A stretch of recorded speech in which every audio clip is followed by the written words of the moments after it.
nesen lasīju tādu Hudsona institūta prognozi, 1990. gadā futuroloģisku prognozi, kāda izskatīsies Latvija 2018. gada 18. novembrī. Tas ir 100 gadus pēc neatkarības pasludināšanas. Un ko tad viņi tēlo? Un tas tēlotājs ir viens no latviešiem. Viņš tēlo, ka Rīga būs pilsēta ar 1,5 miljonu iedzīvotājiem.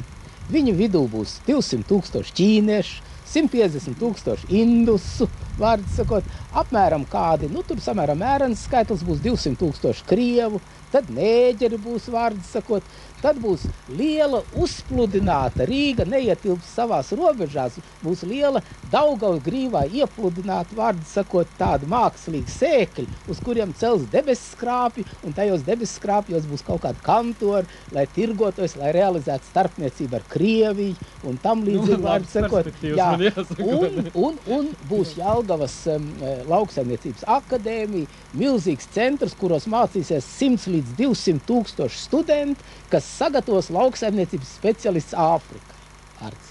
Tā kā studentu pārsvars būs āfrikāņu un tam līdzīgi.